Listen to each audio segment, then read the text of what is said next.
ito yung sensor na sinasabi nila. Itong sensor na to. Opo. Tapos pag ito ay nakadetect na kunyari ng basura, umaangat to, you mean? Yes po. Taga-scoop. And closes. And closes. Yes. So, nakaka-capture niya yung basura. And then, saan mapupunta yung waste? Then the ship waste will go to the corresponding area where it's supposed to be. To be disposed of. Ayun, ang galing. How about you, Michelle? Meron po siya dito. Ang nakakonect po siya dito para pag pinapa-under na po yung robot, may wire po siya sa loob. Yung wire niya po sa loob is nakakonect dito. And then, kapag a-under po siya is, means nakakonect po siya dito sa brake. And ang number niya po is C, or itong right is C, and itong left is B. Okay. Okay. Ilang linggo na planning ito from design to actual na execution po? Before we represent the Philippines sa World Robot Olympiad, so kailangan muna namin manalo sa national, the Philippine Robotics Olympiad. So we start the training sa mga bata, mga 3 months. Opo. So to prepare, so 1 month for Philippine Robotics Olympiad, kailangan muna namin manalo doon para makapag-international. Ganun po ka-higpit sa Philippines. you need to win muna sa national level.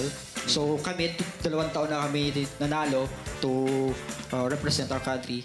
Yan, so 1 month for PRO and 2 months for preparation for the World Robot Olympiad. Oo, and then I'm sure maraming linggo niyo rin tinetest ito. Yes po, maraming maraming mga trial and errors, especially pag international na. Sa international kasi, you need to adjust everything. Oo. Kasi iba yung rules na binibigay nila sa Philippines compare mo sa world. Talaga? So they will test kung alam talaga ng bata yung programming. They will test kung alam talaga ng bata yung design ng robot nila.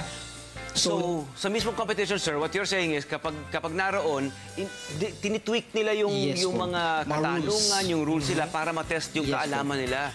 The rules and guidelines, binabago nila lahat yon. So, yung competition sa Philippines, kakaiba sa world. At kayo naman, na pag binabago yan, sinasabi nyo, maliit na bagay. Ganun lang. Ganun lang, ano? Yes, sir. They will prepare for adjustment lang. So, part of trainings yun. Nice. Programming, siya yung aking programmer. Ito yung mas burden sa Ilan po silang miyembro sa team? Sa Philippine Robotics, sa Betigo, mayroon kami isang team pa for future innovators naman. Opo, ilan po kayo? So, total kami lahat is 6 bata. Nice. So, grabe po, no, talagang, kayo ba, kids, nakikita niyo yung future niyo na into robotics na talaga, like moving forward? Pag kayo lumaki pa, college oo. pa, itong kursong kukunin niyo, may kinalaman sa robotics or... Yes, actually, I was looking forward. Sabi din po sa akin ng aking tatay na, dahil nagro-robotics ka, why not mag-computer science ka na lang, di ba? Kaya talaga yung tono ng tatay mo. Narinig ko yung tono ng tatay mo. Ano sabi mo? Yes, Dad? So, it's one of my options, but right now, ang una ko talagang choice ay maging flight attendant. Oh, okay. Okay naman yun. So, yeah, okay. Pero wala siyang connection sa robotics. No, meron din. Kasi pwede mo, di gumawa ka ng aeroplano. Pwede. Diba? Pilot po. Pwede. O, maging pilot, di ba? How about you, Michelle? Meron din po. Una ko pong maggusto is maging teacher para magturo din po kung paano gumawa ng robot. Tama. At ituro din po yung mga parts nito. Sabi din po ng aking mga magulang, kung ano daw po yung gusto ko, sundan ko lang daw po ito at wag ko daw pong hahayaan na mawala. Yun! Yun naman talaga important. How about you, Hans? Tama yun. Sa akin po, gusto ko po maging architect or engineer. Oo, may kinalaman pa rin dito. Opo. Oo. And then in the future, anong gusto mong maimbento? Siguro po titignan ko muna po yung mga future po na problems para po makita ko po yung future na solutions. Oo, kasi rin, palapakan natin dyan. Narinig nyo ba yun, mga adults? Mga not so young dito sa studio. Grabe ba, ang gagaling naman sagot. Future problems. Oo, pero maganda rin malaman na kung makita na ito ay maisakatuparan nyo, di ba? Sa totoong buhay, pag lumaki na kayo at industrial scale na siya, di ba? Pwede yun, posible, di ba? Posible. Okay, ano bang message nyo sa ating sa kapwa nating kabataan, guys? So, ang message ko po sa inyo ay never give up on your dreams no matter how hard the situation is and always trust in God because hindi mat yun ang plano mo pero alam ni God may mas maganda pa siyang plano para sa'yo. Yeah! Good job, good job. Oh, siya. Kung ano po ang inyong pangarap is pagbutihan niyo po yung pangarap niyo para makamit niyo po ito at matupad po ang mga pangako niyo sa mga magulang niyo or mga kapatid.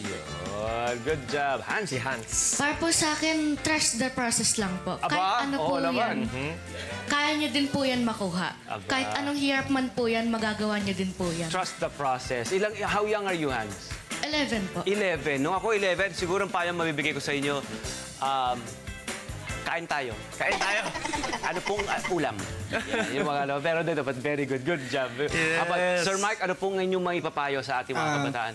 So sa mga kabataan, lalo na sa Betigo Belmonte Elementary School, kaya kapag pag pumipili kami ng mga team, dapat always, sabi ko, dapat may core values tayo.